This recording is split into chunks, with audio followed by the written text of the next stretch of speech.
இந்தோனேஷியால நடந்த ஒரு உண்மை சம்பவத்தை பத்தி எடுக்கப்பட்ட படத்தை பத்தி தான் நம்ம இந்த வீடியோல பார்க்க போறோம். 1998ல நாட்டோட பொருளாதார நெருக்கடிக்கு காரணம் சீனர்கள்னு சொல்லி அவங்களுக்கு எதிராக நடந்த இனவெறி தாக்குதல், சின்ன பொண்ணுங்க எல்லாம் சூறையாடப்பட்டதுன்னு அந்த மக்களோட வழியை பத்தி இந்த படம் பேசுது. அதோட இல்லாம நம்ம ஊர்ல சின்ன பசங்களுக்கு எல்லாம் சாதி வெறி ஊறி போன மாதிரி அங்க சின்ன பசங்க எல்லாம் இனவெறி பிடிச்சு அலைவாங்க. அதோட தாக்கம் எந்த அளவுக்கு சாமானிய மக்களை பாதிக்குது அப்படிங்கறத பத்தி தான் படம் பேசும். கலவரத்தப்போ கடத்தப்படுற ஒரு சின்ன பொண்ணு அவளோட தம்பி முன்னாடியே பாலியல் வன்கொடுமை செய்யப்படுறான். அது மூலமா பிறக்கிற குழந்தையை தேடி அவளோட தம்பி நாடு முழுசும் ஒவ்வொரு ஸ்கூலா போய் சுத்தி தேடிட்டு திரியிறான். அப்ப தெரியாம ரவுடிசம் அதிகமா இருக்க ஒரு ஸ்கூல்ல மாட்டிக்கிறான். அங்க இருந்து அவன் எப்படி தப்பிக்கிறான், அவனோட அக்கா பையனை கண்டுபிடிச்சானா அப்படிங்கிறது தான் படத்தோட கதை. தொடக்கத்திலேயே ரொம்ப வேகமா விறுவிறுப்பா ஆரம்பிக்கும், இடையில மட்டும் கொஞ்சம் மெதுவா போகும். ஆனா திரும்ப கடைசியில அதே விறுவிறுப்போட முடியும். இப்ப படத்தோட முழு கதையை பத்தி பார்க்கலாம் வாங்க.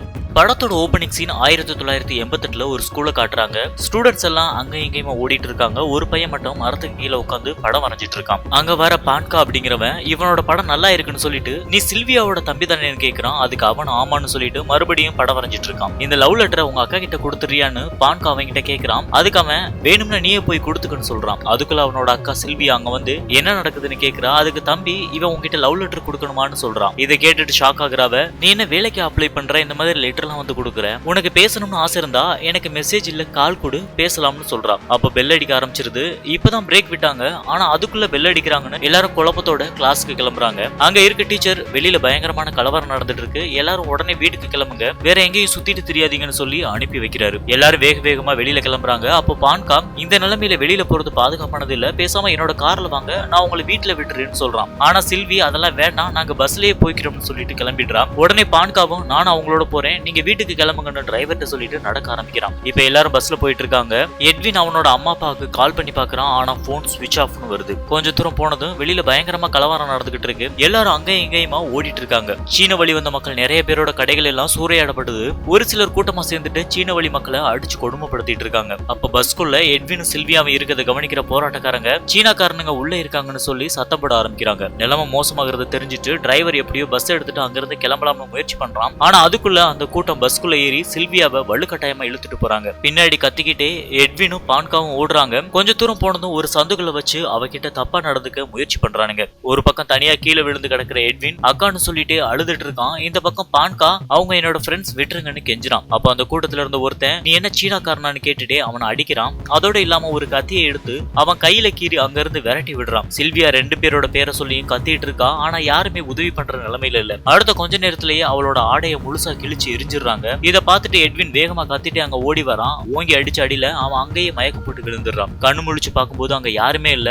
அங்க இருந்த அக்காவை தேடி ஓட்டம் பிடிக்கிறான். தெரு எல்லாமே வெறிச்சோடி போயிருக்கு. எல்லா பக்கமும் ஆம்புலன்ஸ் சத்தமா கேட்டுக்கிட்டு இருக்கு. அப்ப அங்க வர ஒருத்தன் எட்வின் கிட்ட வெளியில எங்கேயும் போகாத, இப்போதைக்கு அது பாதுகாப்பு இல்லைன்னு தடுக்கிறான். ஆனா எட்வின் கோபத்துல அவனை அடிச்சுட்டு அங்க இருந்து கரிசாம்பல் எடுத்து முகத்துல அப்பிட்டு வீட்டுக்கு கிளம்புறான். அங்க பார்த்தா அவனோட வீடே பத்தி எரியுது. அதுல அவனோட அம்மா அப்பாவும் இறந்துடுறாங்க. நகரத்தோட பெரும்பாலான பகுதியில கலவரம் வெடிச்சு அங்க நிறைய இடத்துல தீப்பிடிச்சு எரிஞ்சிட்டு இருக்கு. இப்ப அடுத்த சீன் 2020ல நடக்கிற மாதிரி காட்டுறாங்க. எட்வின் மெட்ரோ ட்ரெயின்ல போயிட்டு இருக்கான். எங்க பார்த்தாலும் சீனாக்காரங்களை பண்ணின்னு எழுதி வச்சிருக்காங்க. அப்ப எட்வின் தன்னோட செல்போன்ல நியூஸ் பார்த்துட்டு இருக்கான். அதுல நகரத்தோட பெரும்பாலான பகுதிகளில் கலவரம் ஏற்பட வாய்ப்பு இருக்கு, இது முந்தைய கலவரத்தை விட மோசமா இருக்கலாம்னு ஒரு லேடி சொல்லிட்டு இருக்காங்க. அப்ப எதிரில இருக்க ஒருத்தன் எட்வினை முறைச்ச மாதிரியே பார்த்துட்டு இருக்கான். அதனால எட்வின் மெதுவா தன்னோட முகத்தை மறைச்சுக்கிறான். இப்ப ஸ்டேஷன் வந்தாச்சு. சீன வழி வந்த மக்கள் இனவெறி வேண்டாம், எங்களை சமமா நடத்துங்கன்னு சொல்லி போராட்டம் நடத்திட்டு இருக்காங்க. போலீஸும் பக்கத்துல பாதுகாப்புக்கு நின்னுட்டு இருக்காங்க. ஆனா அவங்களுக்கு முன்னாடியே ரெண்டு பேர் பைக்ல வந்து அவங்கள வம்பு பண்ணிட்டு இருக்காங்க. ஆனா எட்வின் இதை எதையுமே கண்டுக்காம அங்க இருந்து கிளம்பிடுறான். இப்ப தோன்ஹைன்னு ஒரு ஸ்கூலை காட்டுறாங்க. இது ஒரு சிறுவர் சீர்திருத்த பள்ளி மாதிரி. இங்க முரட்டத்தனமான மாணவர்கள் மட்டும்தான் படிப்பாங்க.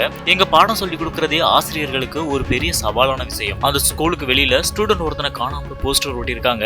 அந்த ஸ்கூல்ல புதுசா டீச்சரா சேர்ற எட்வின் கிட்ட அங்க இருக்க ஹெட் மாஸ்டர் கொஞ்சம் அறிவுரைகளை கொடுக்குறாரு. இங்க இருக்க மாணவர்கள் கிட்ட ரொம்ப கண்டிப்போட இருக்கணும், இவங்களை கட்டுப்படுத்துறது ரொம்ப கஷ்டம்னு சொல்றாரு. அதுக்கு எட்வின் நான் கடந்த 2 வருஷத்துல 5 ஸ்கூல்ல வேலை பார்த்திருக்கேன், அதனால இந்த மாணவர்களை எப்படி நடத்தணும்னு கொஞ்சம் அனுபவம் இருக்குன்னு சொல்றான். அப்ப அந்த ஹெட் மாஸ்டர் காரணம் எதுவும் சொல்லாம நான் ஏதாவது ஒரு ஸ்டூடெண்ட்டை இந்த ஸ்கூல்ல இருந்து வெளியில அனுப்பிட்டா அவங்கள வேற எந்த ஸ்கூல்லையுமே யாரும் எடுத்துக்க மாட்டாங்க, அதனால எல்லாருக்கும் கொஞ்சம் பயம் இருக்கு, அதை பத்திலாம் நீங்க கவலைப்படாதீங்க, மாணவர்கள் கிட்ட கொஞ்சம் கட்டுப்பாடாவே இருந்துக்கோங்க, எனக்கு இந்த இன பிரிவினைவாதம் பேசுறதுலாம் உடன்பாடு கிடையாது, எனக்கு எல்லாரும் சமம் தான், ஆனா என்ன தவிர இங்க யாரும் அப்படி கிடையாது, அதனால கொஞ்சம் கவனமா இருங்கன்னு எச்சரிச்சு அனுப்புறான். இப்ப எட்வின் அவனோட கிளாஸ் ரூமுக்கு நடந்து போயிட்டு இருக்கான். அங்க இருக்க ஸ்டூடெண்ட்ஸ் எல்லாம் இவன் ஒரு மாதிரி பார்த்து கடந்து போயிட்டு இருக்காங்க. கிளாஸ் ரூமுக்கு வெளியில டோரத்தின் ஒரு ஸ்டூடெண்ட் நின்னுட்டு இருக்கான். எதுக்காக வெளியில நின்னுட்டு இருக்கான்னு எட்வின் பேச முயற்சி பண்றான். ஆனா அவ மூஞ்சில அடிச்ச மாதிரி பதில் சொல்லிட்டு அங்க இருந்து உள்ள போயிடுறா. உள்ள போனா கிளாஸ் ரூம்ல எல்லாரும் அவங்கவுங்க இஷ்டத்துக்கு பேசிட்டு இருக்காங்க. எட்வின் உள்ள நுழைஞ்சதும் காலை வணக்கம்னு சொல்றான். ஆனா யாருமே அவனை கண்டுக்கல. உடனே அவன் பேக் தூக்கி கீழே போடுறான். அந்த சத்தம் கேட்டு எல்லாரும் அவனை திரும்பி பாக்குறாங்க. இப்ப எல்லாருக்கும் மறுபடியும் வணக்கம் சொல்லிட்டு நான் தான் புதுசா வந்திருக்க டீச்சர்னு அறிமுகப்படுத்துறான். ஆனா அதை யாருமே பெருசா கண்டுக்கல. அதுக்கு பதிலா எல்லாரும் அவனை சீனாக்காரன்னு சொல்லி கலாய்ச்சி சிரிச்சிட்டு இருக்காங்க. அதோட இல்லாம எல்லாரும் அவங்கவுங்க இடத்துக்கு பதிலா மாறி மாறி உட்காந்து இவனை வெறுப்பேத்திட்டு இருக்காங்க. அப்ப ஜெஃப்ரிங்கிற ஒரு ஸ்டூடெண்ட் நீங்க பாடம் சொல்லி கொடுக்க வந்தியா இல்ல காமெடி பண்ண வந்தியான்னு கேக்குறான். உடனே அவனுக்கு பக்கத்துல போற எட்வின் உன்ன மாதிரி நிறைய பேரை பார்த்திருக்கேன். வீட்டுக்கு எந்த பயனும் இல்லாம சரியா படிக்கவும் இல்லாம தண்டமா சுத்திட்டு இருப்பீங்க. உன்ன மாதிரி ஆளையெல்லாம் கட்டாயம் வீட்டுல ரொம்ப அவமானப்படுத்தி அடிப்பாங்களேன்னு கேக்குறான். அதுக்கு பதில் சொல்ல முடியாம ஜெஃப்ரி திணறி போயிருக்கான். இவனுக்கு எப்படி எல்லாம் கரெக்டா தெரிஞ்சிருக்குன்னு கேரி அப்படிங்கிறவன் கேக்குறான். அதுக்கு கோபமாகிற ஜெஃப்ரி வாய மூடுன்னு சொல்றான். இப்ப போர்ட்ல எட்வின் எல்லாரையும் படம் வரைய சொல்லி எழுதிட்டு இருக்கான். அப்ப திடீர்னு அவன் தலைமையில கட்டை ஒண்ணு வந்து விழுகுது. அதை எடுத்து வச்சுட்டு இது யாரு பண்ணதுன்னு எனக்கு தெரியும். அதை கண்டுபிடிக்கிறது ஒண்ணும் அவ்வளவு பெரிய கஷ்டம் இல்ல. கட்டாயம் ஏதோ தைரியம் இல்லாத ஒரு கோலை தான் பண்ணிருப்பான்னு சொல்றான். இதை கேட்டதும் ஜெஃப்ரிக்கு இன்னும் கோவம் அதிகமாகுது. இப்ப கிளாஸ்ல இருந்து வெளியில வர எட்வின் கிட்ட இந்த ஸ்கூல்ல செல்போன் சிக்னல் எதுவும் கிடைக்காது, எல்லாத்தையும் தடை பண்ணி வச்சிருக்கோம்னு அதே ஸ்கூல்ல வேலை பார்க்கிற டயானா வந்து பேச முயற்சி பண்றான். ஆனா எட்வின் நான் சும்மா நேரம் பார்க்க தான் செல்போனை வெளியில எடுத்துன்னு சொல்லிட்டு வேற எதுவும் தேவையில்லாம பேச விரும்பலைன்னு அங்க இருந்து கிளம்பிடுறான். வெளியில ஸ்கூல் கேட் கிட்ட மட்டுமே 15 நிமிஷத்துக்கு மேல நிக்கிற எட்வின் அங்க இருந்து வெளியில போற எல்லா ஸ்டூடெண்ட்ஸையும் பார்த்துட்டு இருக்கான். இந்த பக்கம் அவன் என்ன பண்றான்னு ஜெஃப்ரியோட ஃப்ரெண்ட்ஸ் எல்லாம் கார்ல இருந்து பார்த்துட்டு இருக்காங்க. அப்போ கேரி ரொம்ப போர் அடிக்குது, ஏதாவது ஒரு சீனாக்காரனை தேடி பிடிச்சு அடிப்போமான்னு கேக்குறான். அவன் அதுக்கு சரின்னு சொல்லவும் எல்லாரும் கார் எடுத்துட்டு அங்க இருந்து கிளம்புறாங்க. இப்ப கார்ல போயிட்டு இருக்க ஒரு சீனாக்காரனை வேணுக்குன்னு வெளியில இழுத்து போட்டு பயங்கரமா அடிச்சிட்டு இருக்காங்க. அவன் வழி தாங்க முடியாம துடிக்கிறான். ஆனா இவங்க அங்க தரையில சிந்தி கிடக்கிற அவனோட ரத்தத்தை எடுத்து முகத்துல பூசி விளையாடிட்டு இருக்காங்க. அன்னைக்கு நைட்டு யாருக்கும் தெரியாத ஒரு ரகசியமான இடத்துல சீனர்கள் மட்டும் சேர்ந்து பார்ல என்ஜாய் பண்ணிட்டு இருக்காங்க. அங்க போற எட்வின் ஒரு மாதிரி சோகமா உட்கார்ந்திருக்கான். இதை கவனிக்கிற அங்க வேலை பார்க்கிற ஒரு பொண்ணு அவனை சந்தோஷப்படுத்துறதுக்காக அங்க இருக்க எல்லாரையும் சத்தம் போட்டு உற்சாகப்படுத்த சொல்றான். அதோட இல்லாம அவனுக்கு இலவசமா சரக்கும் ஊத்தி கொடுக்கிறான். இதனால சந்தோஷமாகிற எட்வின் எல்லாம் முடிஞ்சதும் அங்க இருந்து கிளம்புறான். அப்ப சுரங்க பாதையில வச்சு ஒருத்தனை எல்லாரும் அடிச்சிட்டு இருக்காங்க. அதை பாக்குற எட்வின் அவங்க எல்லார்கிட்ட இருந்தும் அவனை காப்பாத்துறான். அப்பதான் அடி வாங்கிட்டு இருந்த அந்த பையன் இவன் கிளாஸ்ல படிக்கிற ஸ்டூடெண்ட் கிறிஸ்டோன்னு தெரிய வருது. சரி வா நான் உன்னை வீடு வரைக்கும் கொண்டு வந்து விடுறேன்னு அவன் கேட்கிறான். ஆனா அவன் அதெல்லாம் வேண்டாம்னு சொல்லிட்டு அங்க இருந்து கிளம்பிடுறான். அடுத்த சீன் எட்வின் அக்கா சில்வியா ஹாஸ்பிட்டல்ல ட்ரீட்மெண்ட் எடுத்துட்டு இருக்கான். ரெண்டு பேரும் தனியா கஷ்டப்பட்டு வளர்ந்ததை பத்தி ரொம்பவும் சென்டிமெண்டா பேசிட்டு இருக்காங்க. அப்ப அவ சின்ன வயசுல பாலியல் வன்கொடுமையால தனக்கு பிறந்த மகனை எப்படியாவது தேடி கண்டுபிடிச்சு அவனை அனாதையா விட்டதுக்காக மன்னிப்பு கேட்கணும்னு சொல்றான். அதை கட்டாயம் ரெண்டு பேரும் சேர்ந்து கண்டுபிடிக்கலாம்னு எட்வினும் அவகிட்ட சொல்றான். ஆனா அடுத்த கொஞ்ச நாள்லயே அவ இறந்து போயிடுறா. இதை நினைச்சு பார்த்தபடியே எட்வின் சுரங்க பாதையில நின்றுட்டு இருக்கான். அடுத்த நாள் காலையில கிளாஸ் ரூமுக்குள்ள ரொம்ப கோவமா வர ஜெஃப்ரி உன்னை அந்த சீனாக்காரனுங்க அடிச்சாங்களான்னு கிறிஸ்டோ கிட்ட கேக்குறான். அவனும் ஆமா என்ன கார்ல கடத்திட்டு போய் அவங்க ஏரியால வச்சு அடிச்சாங்கன்னு சொல்லிட்டு இருக்கான். அதுக்குள்ள எட்வின் கிளாஸ்க்குள்ள வந்துடுறான். உடனே ஜெஃப்ரி கிளாஸ் முடிஞ்ச உடனே நீ என்ன வந்து சந்திக்கிறேன்னு சொல்லிட்டு உட்காந்துடுறான். இப்ப கிளாஸ் ஸ்டார்ட் ஆயிருச்சு. எல்லாரையும் அன்னைக்கு நடந்த ஏதாவது ஒரு பிடிச்ச சம்பவத்தை பத்தி ஓவியம் வரைய சொல்லி எட்வின் சொல்றான். சரின்னு எல்லாரும் வரைய ஆரம்பிக்கிறாங்க. ஆனா ஜெஃப்ரி மட்டும் சும்மா உட்காந்துருக்கான். அவனுக்கு பக்கத்துல வர எட்வின் உனக்கு எதுவும் உடம்புல குறையா, ஏன் இப்படி சும்மா இருக்கான்னு கேக்குறான். அதுக்காக அந்த மாதிரி சம்பவம் எதுவும் நடக்கவே இல்லைன்னு சொல்றான். அதனால ஒண்ணும் இல்ல, உனக்கு என்ன தோணுதோ அதை பத்தி வர, அப்பதான் உன்னை பத்தி தெரிஞ்சுக்க முடியும்னு எட்வின் சொல்றான். அதுக்குள்ள கோபப்படுற ஜெஃப்ரி அவனை அடிக்கிற மாதிரி எகிரி பாயிறான். இதை பார்த்துட்டு டோரத்தியும் கெரியும் சிரிச்சிட்டு இருக்காங்க. எட்வின் என்னன்னா ரொம்ப கூலா அவனை பயங்கரமா அசிங்கப்படுத்துறான். முடிஞ்ச டீச்சர் அடிச்சுப்பாரு, உடனே உன்னை இந்த ஸ்கூல்ல இருந்து விரட்டிடுவாங்க, நீயும் வேலை எதுவும் கிடைக்காம உங்க அப்பா சொன்னதுதான் சரின்னு நிரூபிக்கிற மாதிரி தெருவுல கார் நிறுத்துற இடத்துலதான் வேலை செஞ்சுட்டு இருப்பான்னு சொல்றான். இதை கேட்டு ரொம்ப கோவமா இருக்கிற ஜெஃப்ரி எதுவும் பண்ண முடியாம அப்படியே கீழே உட்காந்து வரைய ஆரம்பிச்சிடுறான். அடுத்த பெஞ்சில இருக்க கிறிஸ்டோ நல்லா படம் வரையறத கவனிக்கிற எட்வின் அவனை பாராட்டிட்டு அங்க இருந்து கிளம்பிடுறான். இது அவனுக்கு பக்கத்துல இருக்க அவனோட ஃப்ரெண்ட் ரங்கா கிண்டல் பண்ணி சிரிச்சிட்டு இருக்கான். கிளாஸ் முடிஞ்சதும் அவங்களும் வரைஞ்ச ஓவியத்தை எட்வின் கிட்ட கொடுத்துட்டு அங்க இருந்து கிளம்பிட்டு இருக்காங்க. ஆனா ஜெஃப்ரி மட்டும் பன்னியோட முகத்தை வரைஞ்சு ஜெஃப்ரி கிட்ட கொடுக்கற மாதிரி கிழிச்சு போட்டுட்டு நீ செத்தாயின்னு சொல்லிட்டு அங்க இருந்து கிளம்பிடுறான். அப்ப கடைசியா கிளம்புற கிறிஸ்டோ கைய பிடிக்கிற எட்வின் இன்னைக்கு சாயங்காலம் என்ன சந்திக்கிறியா, உங்ககிட்ட கொஞ்சம் பேசணும்னு சொல்றான். ஆனா கிறிஸ்டோ பயந்து போய் கைய உதறிட்டு அங்க இருந்து கிளம்பிடுறான். அன்னைக்கு சாயங்காலம் ஸ்கூல் முடிஞ்சதும் ஜெஃப்ரி அவனோட ஃப்ரெண்ட்ஸ் எல்லாரோடும் சேர்ந்து கிறிஸ்டோவை அடிச்ச சீனாக்காரங்க குரூப்ல இருந்த ஒருத்தனை கடத்தி தனியா இருக்க ஒரு பழைய கட்டடத்துல வச்சு அடிச்சு கொடுமைப்படுத்திட்டு இருக்காங்க. ரொம்ப நேரமா அவனை அடிச்சு முடிச்சதும் அங்க இருக்க ஒரு இடத்துல அடைச்சு வச்சுட்டு நீ பட்னியா கடந்து சாகுற வரை இங்கதான் கிடக்க போற, எங்களுக்கு எப்பெல்லாம் போர் அடிக்குதோ அப்பெல்லாம் அங்க வந்து உன்னை அடிச்சு டைம் பாஸ் பண்ணிப்போம்னு சொல்லிட்டு கதவை மூடிட்டு அங்க இருந்து கிளம்புறாங்க. இந்த பக்கம் லைப்ரரியில உட்காந்து எட்வின் படிச்சுட்டு இருக்கான். அப்ப அங்க வர டயானா அவகிட்ட பேச ஆரம்பிக்கிறான். ரெண்டு பேரும் நிறைய பேசி சிரிக்கிறாங்க. கொஞ்ச நேரம் கழிச்சு என்னையும் சீனியர்கள் இருக்க நைட் கிளப்க்கு கூட்டிட்டு போறியான்னு டயானா கேக்குறான். சரின்னு எட்வினும் அவளை அவளை அங்க கூட்டிட்டு போறான். இப்ப ரெண்டு பேரும் சந்தோஷமா பேசி சிரிச்சிட்டு இருக்காங்க. அப்போ டிவில 17 வருஷத்துக்கு முன்னாடி நடந்த மாதிரியே மறுபடியும் சீன கடைகள் எல்லாம் சூறையாடப்பட்டு கலவரம் நடந்துட்டு இருக்கதா சொல்றாங்க.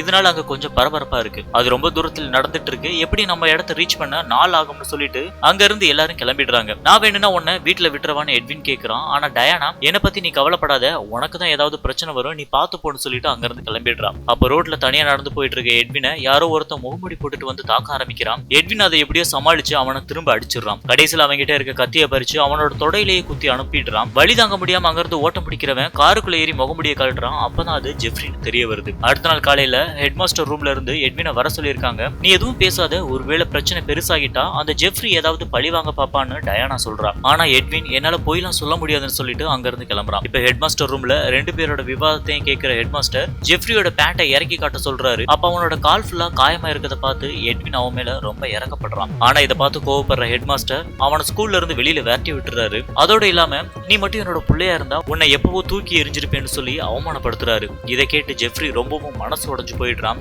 அன்னைக்கு ஸ்கூல் முடிஞ்சு எல்லாரும் கிளம்பும் போது கிறிஸ்டோவை கூப்பிடுற எட்வின் சுதந்திர தினத்துக்காக நாளைக்கு நான் நம்ம கிளாஸ் ரூமை அலங்காரம் பண்ண போறேன், நீ நாளைக்கு வந்தா எனக்கு கொஞ்சம் உதவியா இருக்கும்னு சொல்றான். சரின்னு கிறிஸ்டோவும் சம்மதம் சொல்லிட்டு அங்க இருந்து கிளம்பிடுறான். அன்னைக்கு நைட் அவனுக்கு கால் பண்ற டயானா உன்னை இப்ப சந்திக்கலாமான்னு கேக்குறா. அதுக்கு எட்வின் நாளைக்கு வேணும்னா ஸ்கூலுக்கு வா, அங்க சந்திக்கலாம்னு சொல்றான். பேசி முடிச்சுட்டு அவன் அப்படியே தூங்க போயிடுறான். ஆனா அதே நேரத்துக்கு ஜெஃப்ரி வெளியில நின்னு அவனை நோட்டம் விட்டுட்டு இருக்கான். அடுத்த நாள் காலையில எட்வின், டயானா, கிறிஸ்டோ, அவனோட ஃப்ரெண்ட் ரங்கா 4 பேரும் ஸ்கூல்ல ஜோடிச்சிட்டு இருக்காங்க. இந்த நேரத்துல அவங்க பேசுற வசனம் எல்லாமே செம காமெடியா இருக்கும். கிறிஸ்டோ என்னன்னா எட்வின் ஒரு கே, அதனாலதான் நம்ம கிட்ட அடிக்கடி ஒரு மாதிரி பேசுறான்னு நினைச்சு பாதுகாப்புக்காக ரங்காவை கூட்டிட்டு வந்திருப்பான். ஆனா ஏற்கனவே அங்க டயானா இருக்கிறதுனால நான் உங்களை தப்பா நினைச்சிட்டேன்னு சொல்றான். அதுக்கு எட்வின் சொல்ல முடியாது, நீ நினைச்சது கூட உண்மையா இருக்கலாம்னு சொல்லி எட்வின் அவங்க 2 பேருக்கும் அதிர்ச்சி கொடுக்குறான். இப்ப பேசி சிரிச்சிட்டு இருக்க அதே சமயம் வெளியில ஜெஃப்ரியோட ஃப்ரெண்ட்ஸ் எல்லாரும் காருக்குள்ள உட்காந்து பேசிட்டு இருக்காங்க.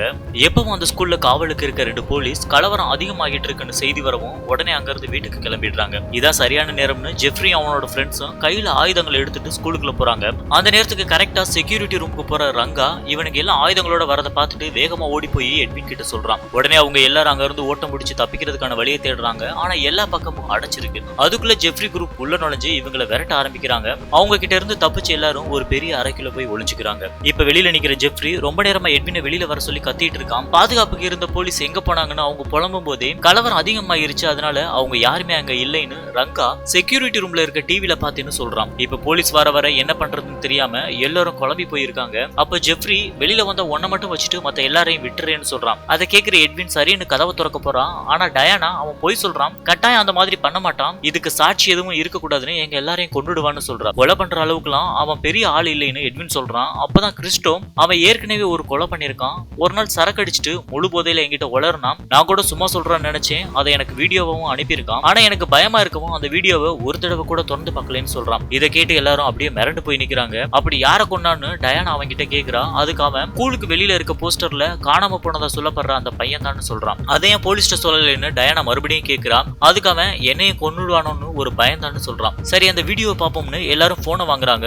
ஆனா ஸ்கூல் நெட்வொர்க் எல்லாத்தையும் கட் பண்ணிருக்கிறதுனால அவங்களுக்கு அந்த வீடியோ அங்க ஒர்க் ஆகல. இந்த சமயம் வெளியில கலவரம் நடந்துகிட்டு இருக்குன்னு மகனை கூட்டிட்டு போறதுக்காக ரங்காவோட அப்பா அங்க வரான். உள்ள இருக்க எல்லாரும் நல்லவங்க மாதிரி பேசி அவனை உள்ள கூட்டிட்டு போறாங்க.